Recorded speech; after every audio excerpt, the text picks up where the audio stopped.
countdown. 5, 4, 3, 2, 1. The Transformers, more than meets the eye. The Transformers, more than meets the eye.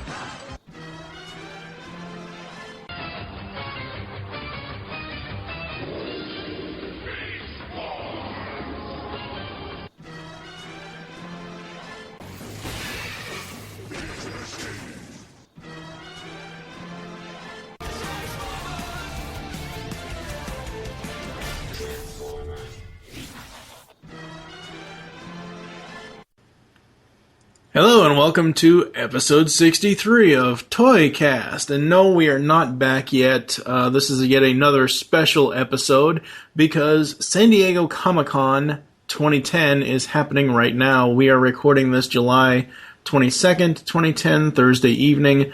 I am your host, TFG1Mike, and I am joined with General Tekno. Hello, sir. Hello there. How are you? Good. I'm doing well. That's Back good. from TFCon. Yes, you went to TFCon. How was it this year?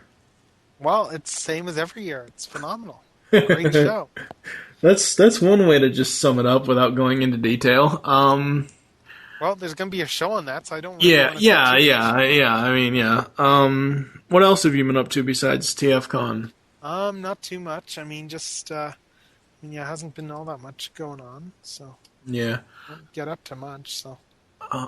We have a new format here at ToyCast, and it actually premieres in this episode. We're going to be streamlining the show a little bit. We're going to have different segments. We will still have the Toy Talk, as always. But we're going to head into the toy news segment now. And with San Diego Comic-Con going on, of course, there's going to be lots of toy news. And for me, the biggest thing that I've seen so far outside of some of the Transformer stuff, which really, honestly, that's a problem with BotCon and San Diego Comic-Con. They happen a month apart from each other. So as far as Hasbro and Transformers, you're just going to see the same stuff that you've seen at BotCon. Mm-hmm. Now, granted, Expect the same problem next year as well. Yeah. Because they're going to be really close again. Yeah. But Hasbro still has G.I. Joe and what's that other 30-year-old franchise? Star Wars. There you go. I know. I did that on purpose, ladies and gentlemen. Don't worry. I know what Star Wars is. I don't want people calling into the voicemail line, which is back up now, or, emailing in, oh my God, you forgot Star Wars. I know. I was trying to play a little joke there. Go ahead. It's not completely the same either this year because of the fact that Hasbro is put a lot of their San Diego Comic-Con focus as well on just promoting their new channel and their new shows. Yeah. So I'm wondering if we're going to see a change in Hasbro's the stuff from here on out as they become less of a toy company and more of an overall media company. So it's going to become more about what shows they're presenting and that sort of thing, and not necessarily as much about the toys. True, but I mean, honestly, when you break it down to bare bones, Hasbro is still a toy manufacturer. Yes, but they're trying to shift themselves into a whole media manufacturer. Yeah, true. The biggest news for me comes from Mattel, actually. Pixel Dan and the crew from PopCultureNetwork.com are actually at San Diego Comic-Con, and they've gotten Mattel's DC Preview Night and Mattel's Masters of the Universe Preview Night, and oh, wow, the Masters of the Universe Classic stuff that's coming out. I so need to get into that line, unfortunately, and I'm not going to go off on a tangent on this, but we all know what a huge fuck-up MattyCollector.com is, so I will try to get a lot of the Masters of the Universe Classics toys from Big Bad Toy Store. Yeah. Go ahead. There's not much at SDCC I'm all that interested in this year. I mean, Hasbro's not doing the sketchbooks this year, which was a bit of a downer, and because I was going to get at TFCon, because there was someone who was actually going there who was going to pick up a bunch of sketchbooks for people, and then they announced, we're not going to have them this year, which kind of sucked. Although I am, hopefully this still goes through, but I did ask for some pickup of the Doctor Who exclusive at Comic-Con, so yeah, I am super interested in the MOTU classics because I grew up with that show. I grew up with that franchise, and They had a display in the video of all of the currently released figures in the line with Castle Grayskull, what looks to be a Castle Grayskull playset, or it might just be a display piece. I don't know. I hope it's a playset. I'm not saying if it is or not because I don't know. I don't have the inside source. So yeah, that's the biggest thing for me out of Comic-Con. Right. As far I think one of the bigger exclusives there, well, there's two, I guess. There's the Sergeant Slaughter figure. Yeah. That's probably a big one. I mean, there's a variant of that as well at Comic-Con. And, of course, the other exclusive would be all those Westboro Baptist Church protesters. That and... Although I guess that exclusive gets around a bit, but normally at funerals and such. Ew, that's kind of creepy. But they pick at certain funerals, so... Yeah, I think the biggest ones for me, and again, it goes back to the Masters Classics line. They have Orko there, and the con exclusive version is a color change. I don't really care about that, but they are going to be selling a regular version, and he comes with a Prince Atom as his accessory, which is really, really cool. I don't know how often we're going to do the toy news segment, honestly. It just depends on if there's, like, epic toy news that we want to talk about. Fair enough. So we are going to get into the Display Case, which is the new title for the Toy Talk segment. And what will you be talking about, sir? I'm going to be talking about a figure from the Beast Wars second line that Takara Tomy did back in the 90s, which I picked up at TFCon.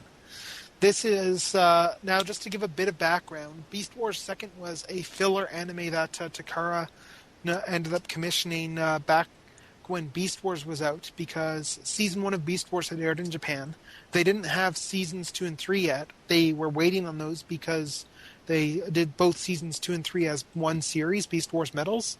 Because if you recall, Season 1 had a bigger order of episodes anyway. Yeah. So they were waiting on more episodes. So what they did was they did Beast Wars second as a filler anime.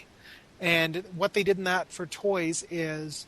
they had used a lot of the Beast Wars toys that were not in the show and repainted them in the different characters. They took a bunch of G2 toys and a few G1 toys, like Trypticon, for instance, got re-released as Gigastorm in this line, as well as some of the Cyberjets, and G2 Megatron was Megastorm. But then they also had a few unique molds that they made just for this toy line as well, which was mainly stuff like a few extras like Moon, and also the leaders like Lio Convoy and Galvatron, who was the leader of the Destrons in the series. Now, Galvatron's a really cool figure because of the fact that he's what I would call... I mean, I know Mike has his own feelings on this sort of thing, but he's what I would call the best, most true triple changer in the Beast Wars toy line, in that he went from robot to dragon to drill tank. And unlike the Transmetal... Now, the Transmetals were kind of triple changers. They all had third modes. But what separates Galvatron from those guys is his drill tank isn't just, oh, we're taking a dragon and we're going to slap on a few parts so it looks like a drill. Enough of it transforms such that you can't really tell it turns into a dragon, aside from maybe the tail piece. But even that's not really a giveaway. Yeah. Yeah, I mean, I do agree with you as far as the Beast Wars line goes. He is the truest triple changer toy line for Beast Wars.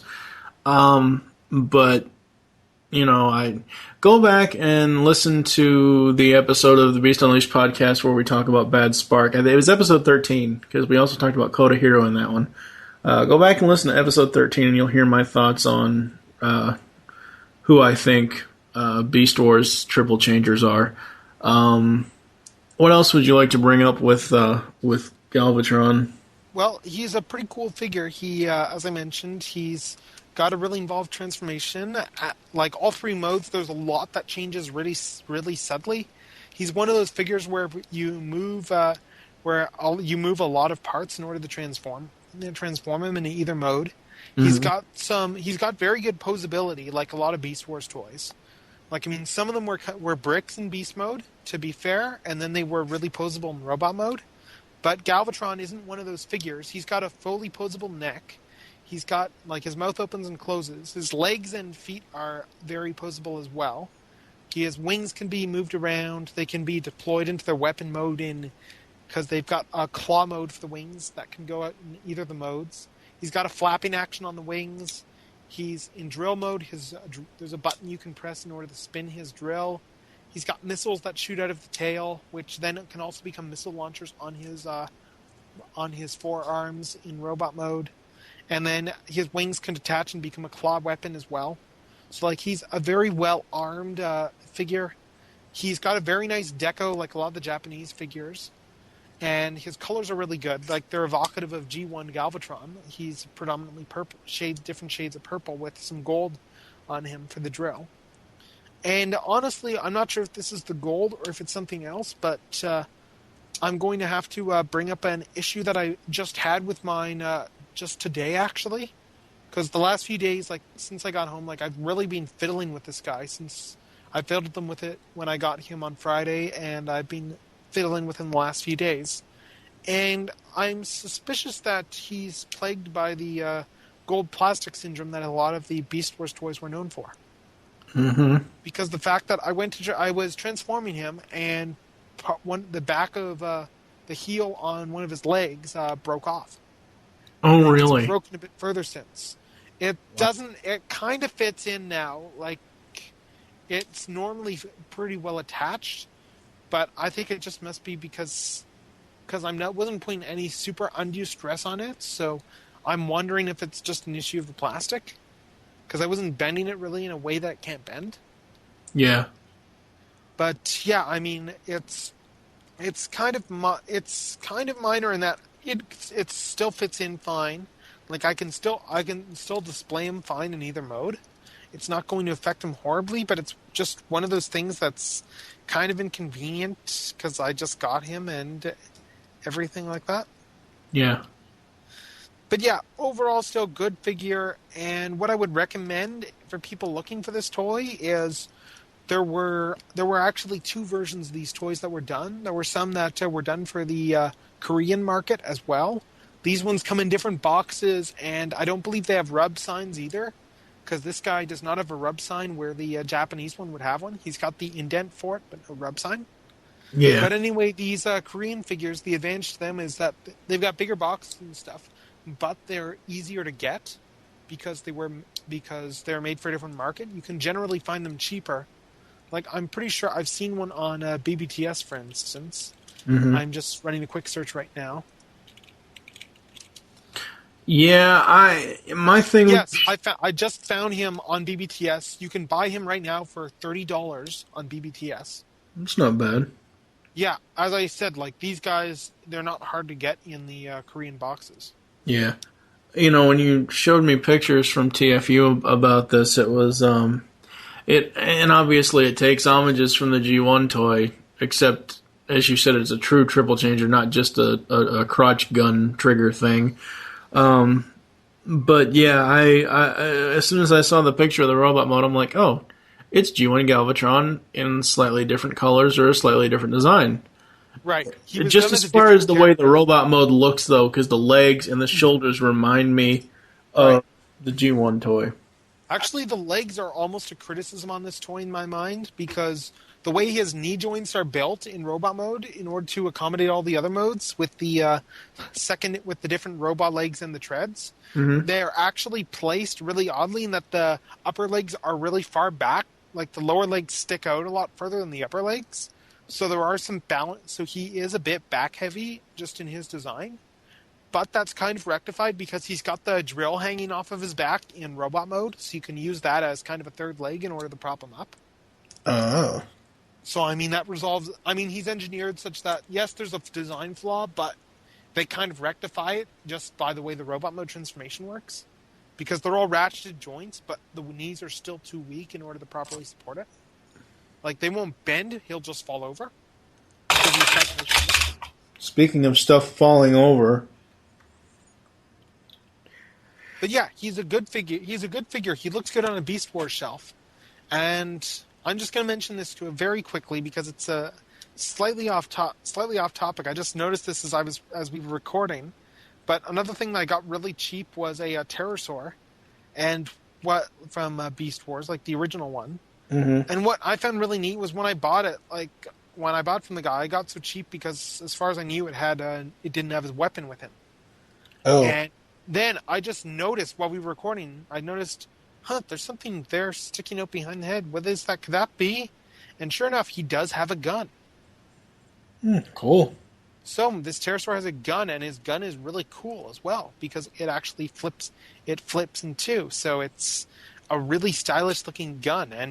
And since he's one of those absurdly posable figures from the ball joint era, you can get him in some really good poses. Yeah. Yeah. Anything else on Galvatron? Nothing else to say, except, again, I'd watch it for GPS. If that happens, he has very low gold plastic on him. Again, it's just on the drills and on the feet. And the drills, those aren't going to break because they're solid. The only places where there would be potential breakage, there's enough plastic there reinforcing it that I don't really see it being an issue, the way it's built. But the feet, you need to move the feet. You need to move the feet a lot in the transformations. So the heels would be definitely something to watch because the fact that they're only secure, that whereas the forward legs are secured by like a full rod, the back feet are not. So I would be very careful about those. Yeah, that doesn't sound like it's a good design. Well, again, they don't use gold plastic anymore. This was back in the days when they did use gold plastic. Yeah, true. This does impede him somewhat. I mean, it'll still look okay on the shelf, and if I keep him in, say, for instance, in robot mode or drill mode, it's going to be kind of negligible anyway because it's only really in beast mode that the dragon heel is sticking out. Oh, okay. Good deal. Well, I finally, thanks to Lupus Convoy, got a hold of two Arcees. Yes, and she's been talked to death on this show, so I'm not really going to talk about her too much, but I'm very happy that I have this, and everybody was right. I mean, I know just from seeing the pictures that Gogdog from TFW took, that it was awesome, but holy crap, the light piping on her, I mean, it's like you have like a shiny ball or something in her head. It's like, oh my god. Oh yes, she has very good light piping. What I would also recommend, like, I'm not the first person to do this. I'm going to give credit to Evangelist here, where credit is due. But there's a lot of little touch-ups that you can do with her if you have, say, just paint. Yeah, I'm not that inclined, or I'm not really inclined to do that, but I'm not that talented to do that, so I'm leaving her as is. Or even just repro label her to add the sticker. But I mean, if you add the black around the eyes, it adds a lot to her, for instance. Because you can do that really easily because her head comes apart. Yeah, So like I it's said, really easy I'm... to add black. Yeah, I'm not... I'm not that that technically able to do so. So I'm just gonna leave it the way it is. I mean, I do agree with you. It does look a lot better that way, but just having the figure as she is, it's fine with me. I really have no complaints about her whatsoever. And I got three of my other animated toys to actually compare with her, because when I originally did my video of her, I wasn't really comparing her against the animated toys. I think I had her... I think in the video I have Shockwave there, I have G1 Hot Rod, and I have SG Rodimus, just because I'm cruel and evil. But just, I have Optimus, obviously, he's a Voyager, so obviously he's going to be taller. And I have Jazz and Blur here, and she's the smallest out of all of them, which Blur is for a deluxe, he's very tall, but I mean, she's probably closest to Jazz as far as an equal size comparison. Very, very cool. And like I said, of course, she keeps falling over, dumb drunk bitch. Like I said, I really don't mind too much of the paint differences. Of course, we can't all have show accurate toys for the most part, and she wasn't in the show that much anyways, but overall, very, very well done. Glad I finally have her. Thank you again to Lupus Convoy, who is, not only is he on the TFW podcast, He is my co-host over at Secret Origins, so big thanks to him for grabbing these for me. I do like her Cybertronian car mode. I think it's really cool. I can do either with or without the wings. It doesn't really matter. As far as in robot mode, she doesn't have her wings because they're just too hard to get on there for me. So, overall, really, really dig Arcee. And we are going to take a quick break, and then we will come back. And of course, she won't stand up correctly. Damn it. We'll be back. Come out, Autobot! We all must die sometime. Not today, Galvatron.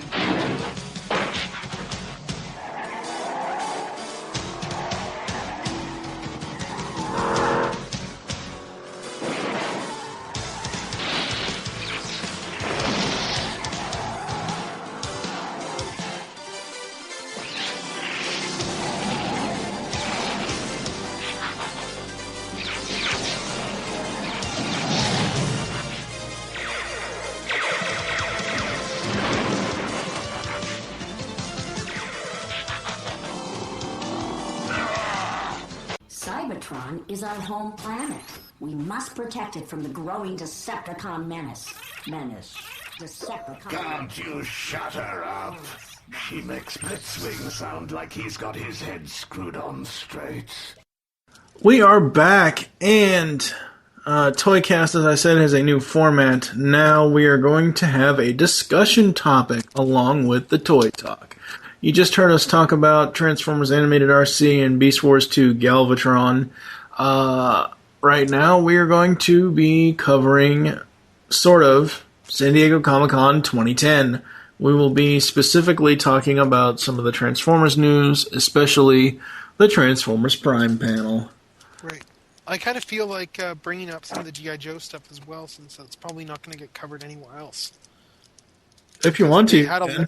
They had a lot of G.I. I'm not a huge G.I. Joe fan, but I did follow it because the fact that they just announced a whole ton of information on their new series, G.I. Joe Renegades, which Hasbro is producing for the Hub. And frankly, it sounds very interesting. It's a new take on G.I. Joe that they're doing. The setup is one where it sounds like the setup is that the Joes, they're all fairly new. They're all they're recruited in order to investigate the doings of a company, Cobra Pharmaceuticals.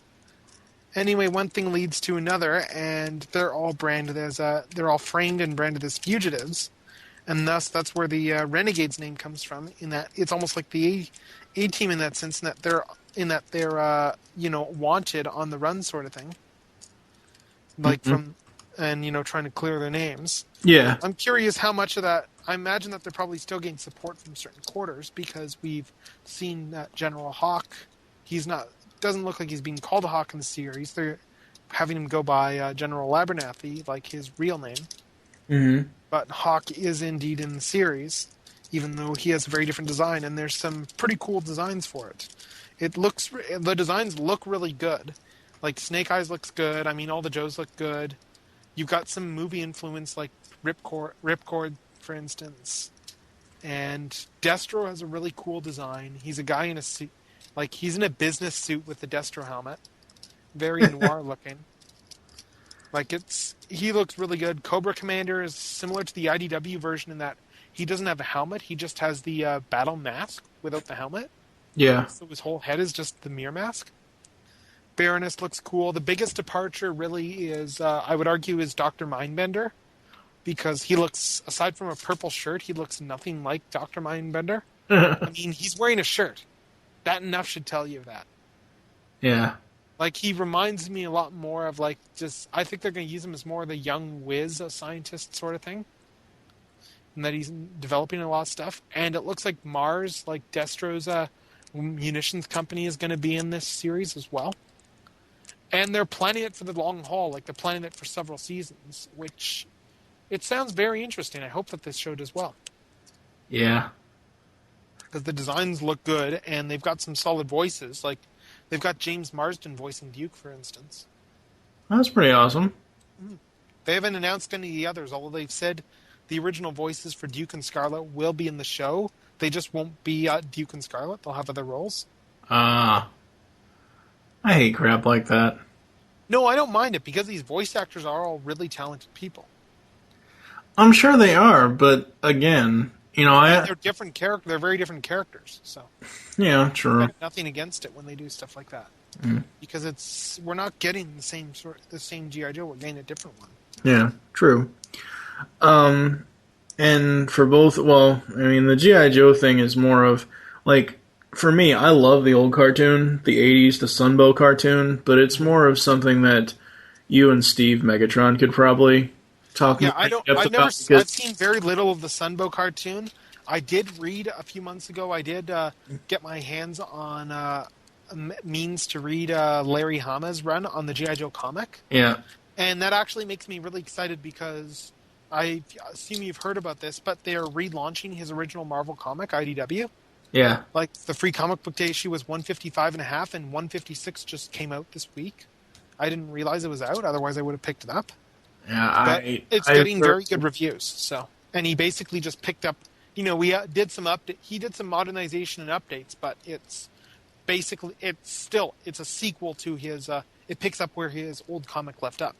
Yeah, I never have read those comics, so I only know the cartoon as far as G.I. Joe goes. Well, what I like about Larry Hama's stuff from what I've read, of like just going off the free comic book day one, is unlike a lot of comics nowadays, which are like written for the trade, Larry Hama, his writing is basically, he's said in interviews, he basically he doesn't really plan out stuff in advance. He just goes off the seat of his pants.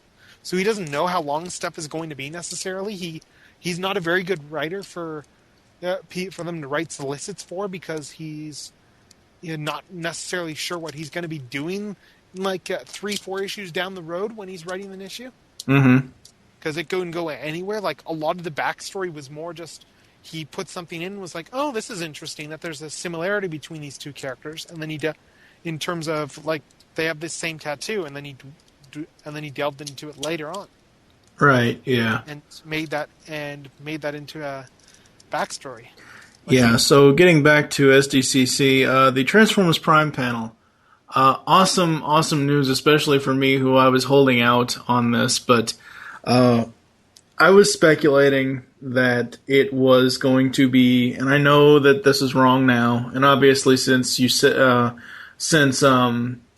is going to be making the Transformers Prime a lengthy type of cartoon and not just 1 or 2 seasons or 3 seasons, or leave it at some sort of cliffhanger with Autobots returning to Cybertron with captured Decepticons and then canceling the fucking show and toy line. Assholes. At least we know what they were going to do now. Yeah, still. But anyway. But I was speculating that it was going to be a movie tie-in cartoon. And that's not the case, thankfully. Yay, I was wrong. It is taking place after the events of War for Cybertron. Yes, that very was a big cool. surprise. Yes, that's very, very cool. It was said in the panel on TFW2005.com, the panel coverage, it said that the Autobots are on Earth in hiding, and it is said to take place after the events of the game and the book. The book being Transformers Exodus, which I've read, which there will be... It's either going to be a ToyCast special episode, or it's going to be a All Things Transformers episode where Pecan Court, Michael, and I discuss the differences between the book and the game. For reference's sake, I've also read the book and played the game. I mean, they're very similar, but I won't take away anything from your show. There are some differences. But what I found interesting, reading TFW had good coverage, but I've noticed T-Formers tends to have good coverage because of the fact that they take more time on their write-ups, whereas TFW tries to get information up as quickly as they can. Yeah.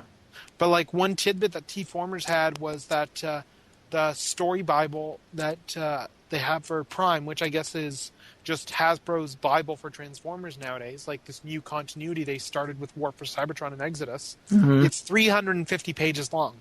To put that in perspective, that's longer than Exodus. Yeah, And well, Exodus is likely padding this out. So my guess is that, and this Bible, it likely includes all the stuff with modern day Earth, all the character bios and information. Like all those bios that we've been seeing for the Hall of Fame stuff are probably in there. It's like for all those characters, all the stuff on the 13 and the Origins and Primus and Unicron and the Multiverse, I'm sure all that stuff is in there. But the thing is that War for Cybertron touches on... what I'm convinced that Hasbro did is that they handed Alex Irvine their Bible and said, okay, we need you to write a book that goes from these events here to these events here. Write this. well, yeah. I mean, they contracted him out to write the thing because the sole copywriter is Hasbro. His name does not appear at all in the copyright information whatsoever. His name only appears on the front cover of the book. Yes, I very heavily suspect that this all this story information grew out of those meetings that Hasbro's been having the last few years. I think it was last year they had a roundtable meeting which Simon Furman, Ben Yee, Forrest Lee, like all the people who are in the know about Transformers and Transformers lore were all at this thing, and I suspect that's where they began to hash out the beginnings of what we have here in terms of Hasbro's bio and Hasbro's Bible and the new continuity. Yeah. Now, as far as Prime goes, Transformers Prime, as far as the design goes, I wish they would have just CGI'd the designs for War for Cybertron. I've seen the giant Optimus Prime statue. I've seen the Bumblebee animatic, and I'm not too thrilled with them. As far as the design aesthetic and the way the characters look. But I do like that it will be full CGI. I do agree that it is going to be awesome to have continuing from War for Cybertron, and it's not really in the movie universe at all. What about you? I mean, because I don't know. Well, I really like the way that they went. First, I guess the first comment I'll say is I'm glad that they didn't go for photorealism with the human designs. Like in the T-Formers coverage, there's a bit there where they make it clear that they didn't want to go that route because of Uncanny Valley. So they instead went for a more stylized, animated look, and it actually works pretty well for the humans. I mean, don't have high expectations for the humans, but no one had high expectations for Sari, and she became a fan favorite. So you never know with U.S. writing on hand what'll happen. But the robot designs themselves, I was expecting something that was a lot more movie-ish in style, and I was very pleasantly surprised at how much I liked these designs. Prime and Bumblebee are actually my least favorite because Prime is, well, he's Prime, and Bumblebee is, well, Bumblebee. It's just, there's nothing super special about them. Well, the thing is that, I'm sorry to interrupt you here, but the thing is, the problem I have with it is they're trying to marry two very different universes for design. They're trying to mix animated with movie design, and I don't like that. Well, what I thought was pretty good, though, was looking at the, for instance, Megatron's design for the Decepticons. I thought he had a very good design. Like, it was basically like they took Derek Wyatt's design for Cybertron Megatron from Animated, made it all gray, and then just added some spikiness to make it more movie-ish. But it's very much it's very much his Cybertronian Megatron design. If you look at that, just with a different alt mode, right? Like an alt mode that actually is clearly defined, unlike the toy. It's not just a pile of parts. You can actually see it turns into something. Right. But the designs that I really loved were Arcee and Cliffjumper's designs. Arcee's design I loved simply because of the fact that, just talking about it, I mean, to other people, I mean, yeah, it's not all that Arcee in that it's mainly blue. But as far as a Fembot design goes, I am crossing my fingers that the toy turns out this well, because if it does, this is the best Fembot design we've seen pretty much. Well, Arcee is a very good design, the animated one, but I would argue that this is the best one ever if they can pull off the toy on this.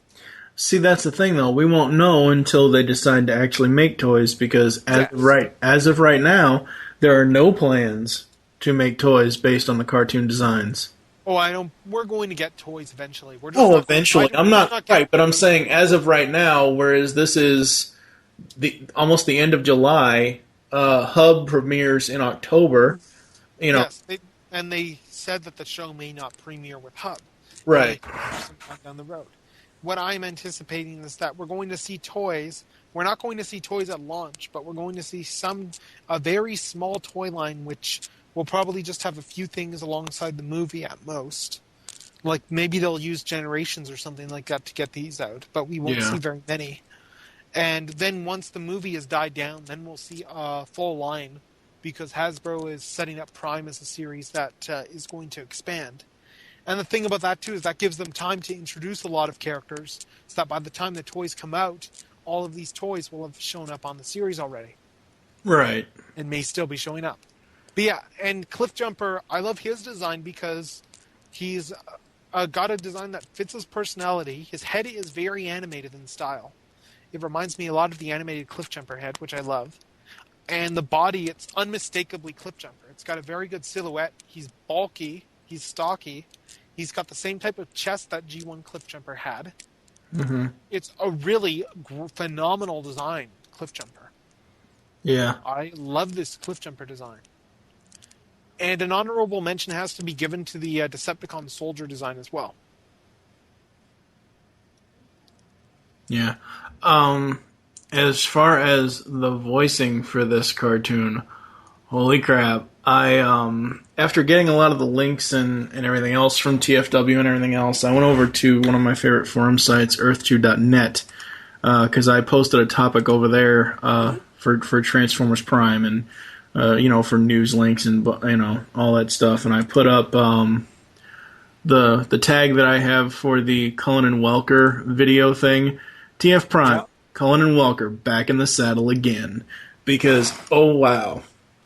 Yes, Welker's voice, that amazed me because he was actually the part I was the most concerned about when I heard he was playing Megatron, because the fact, well, how's he going to do this? His G1 voice has not aged well, if only because of the fact that, A, it needs good voice direction to be pulled off properly, and B, he has very little range with that voice.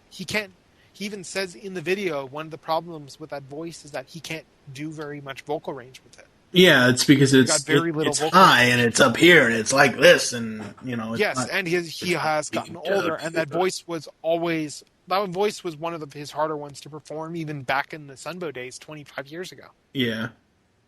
But yeah, I love how he took his voice down a bit, so it still has a lot of that G1 character in it, but he's improved it such that he can actually perform it and do subtlety and tone.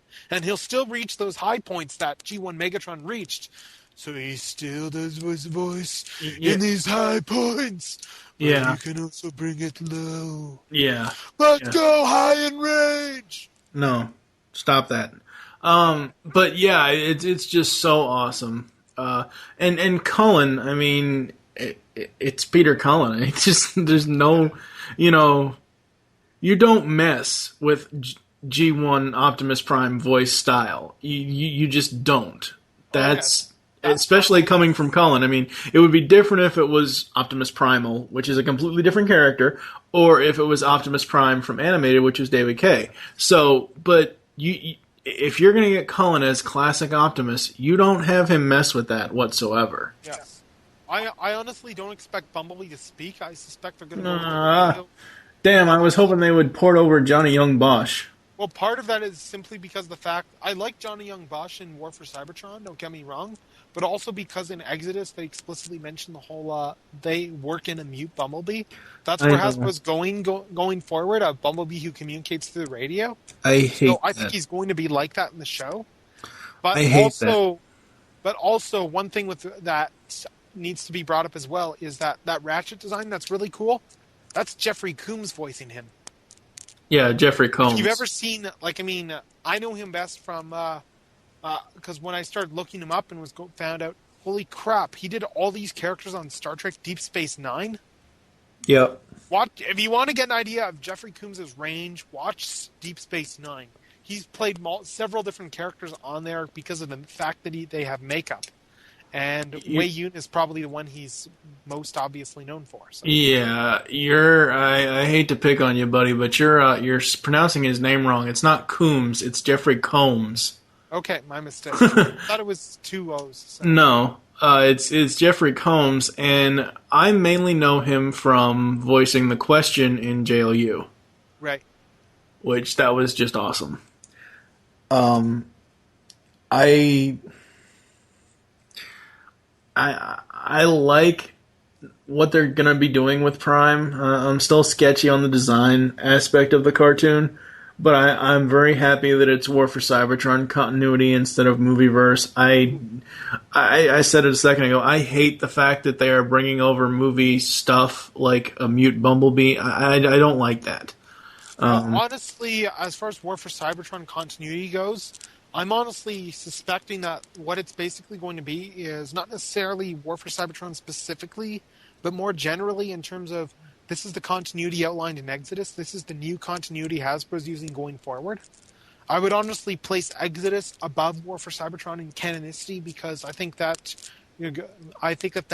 fits closer to Hasbro's story Bible. Well, true. Because it's a prose novel. But Right. War for Cybertron is what most people have been exposed to. So they're not going to say it's similar to this book. They're going to say it's similar to this video game we just put out.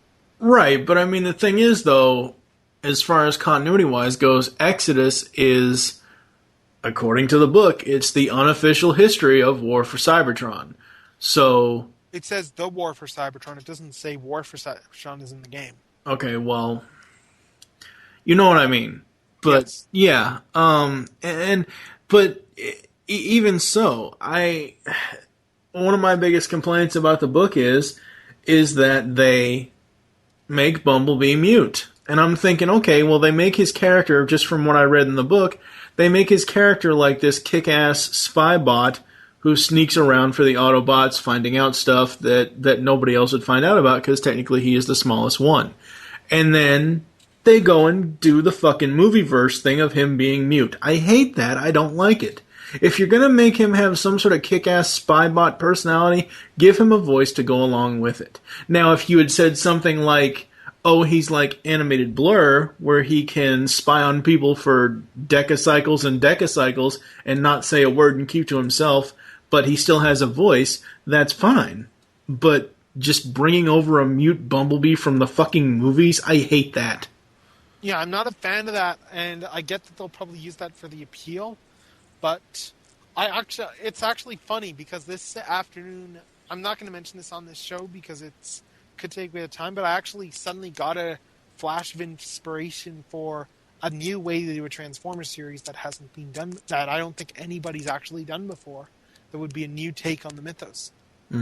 But I'm actually want to start thinking this through and discussing it with people because I think it could be very solid because it's new and it's different.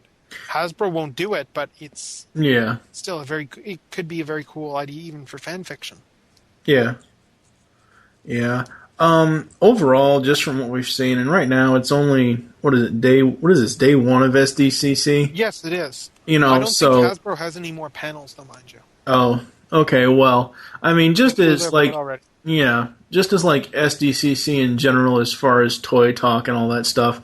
That's pretty much all I was looking for from them, was the Masters of the Universe stuff. I would love to eventually experience SDCC, but again, it's in San Diego, across the friggin' country.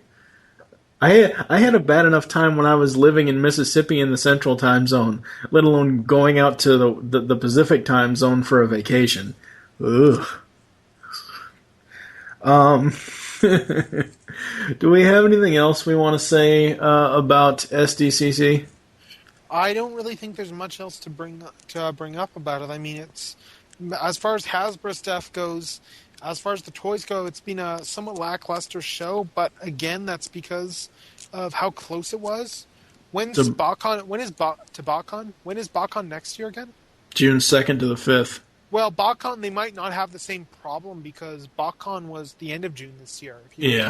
So they might actually have some stuff to show at SDCC next year, whereas...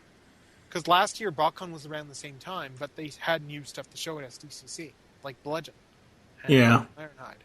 So it may well be that some of that stuff, even stuff like, who knows, like stuff like Blur may have been stuff that they would have showed at SDCC instead of BotCon, last year. Yeah. But instead, this is what we're getting, and I think Transformers, it's going to be a very good few years for people, assuming that, like the franchise, you two are going to be willing to change it along with it. Yeah, I think that I don't know what else they're going to do for, especially as far as franchise goes. As far as the toys go, I don't know what else they're going to be putting into Generations line besides what we've already seen so far. Well, the stuff that they've mentioned, it sounds pretty cool. Myself, I think that, Generations, after that, we're going to get more movie stuff, obviously. I imagine Generations will take a back seat for a while. No, it better not, because that makes no sense, though, because Generations is technically it's Universe 3.0. So, yes, and what happened to Universe 2.0 when the movie came around? Well, true, but still, that's why they have Transformers Hunt for the Decepticons. They can always turn that into Transformers 3 or and Transformers... that's what they're going to do, I think. Whatever. But I don't think Generations should take a back seat. I honestly hope that the third movie line does not last, regardless of its monetary value or earnings. I don't think it should last as long as fucking Revenge of the Fallen did. Right. Well, I think what they're going to do, again, I think that Generations, by the time the movie comes around, I think they're going to shift it, either rename it or replace it with Transformers Prime, and just in very limited numbers, because that is something that you need to keep in mind, that retailers are going to want to pick up stuff that's relevant. Like, if there's a movie line, they need to give the toy retailers a good reason to buy stuff other than the movie line when that's out. I'm not arguing that. I'm arguing length, though. Look how long, but by the time Revenge of the Fallen was released in theaters, to the time it went to DVD, to now. Look how long it's taken them to change that toy line from ROTF to Hunt for the Decepticons. True. Whatever the case, though, I think that we're going to see the Revenge of the Fallen. After Transformers 3, I think we're going to see the movie line cool down for a bit, because I can see Hasbro wanting to take a break from movies for a couple of years. Because I think that this is going to be Bay's last ones. They're not going to be able to rush another one out in 2 years. They're going to have to figure out what to do. We could see a style change. We could see new voice actors. Who knows? I honestly don't want to see any more Transformers movies unless there's some sort of animated thing.